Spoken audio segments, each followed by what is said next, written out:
And we're just going to try and do some batik from home. So as you can see, I've done a little sample here. So we're just using things found from home. So you will need some plain fabric, preferably sort of natural cotton, candles, some paint and a paintbrush and the matches. Okay, so the first thing we're going to do is we're going to do the batik with the candle. So we're just going to light our candle. It doesn't matter that if you have a coloured candle. As you can see, all I could find was a silver one.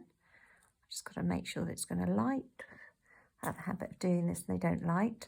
So what we're going to do is eventually that's going to melt the wax, and we are just going to drip it onto the calico. So you just have to tilt it slightly, and it's starting to come now, the wax. So it does take a little while, and then we can just do little polka dots. Just have to wait for it to, once it gets quite a good flow.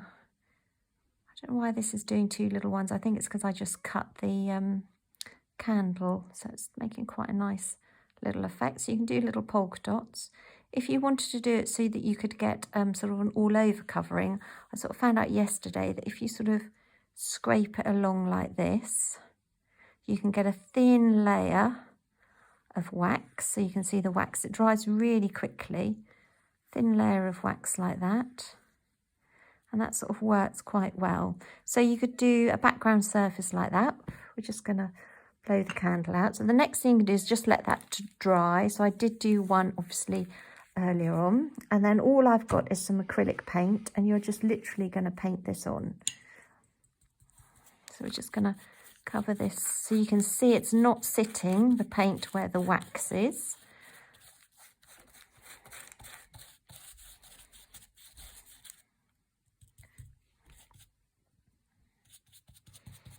Just gonna go in there like that.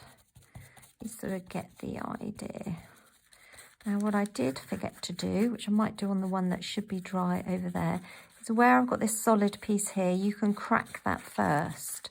So you can actually crackle up the paint, or the wax, sorry. So if I just go back to the one I've just done here, if you scrunch that up, you can get a sort of crackle effect like that. So if we paint onto that, because that should be dry enough to do, and I forgot to do it on that one, we should get, when that gets ironed out, you should get a nice crackle effect.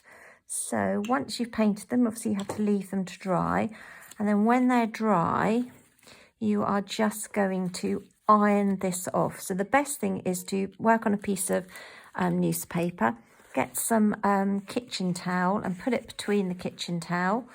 So just put it between the kitchen towel, put a piece on top and iron it. And as you can see, the wax goes into the kitchen towel and it comes off your lovely piece of fabric like that. And you can get a nice crackle effect there, or you can just do little polka dots. So that's a really easy way of using just a candle and obviously light a candle and some wax to get some batik.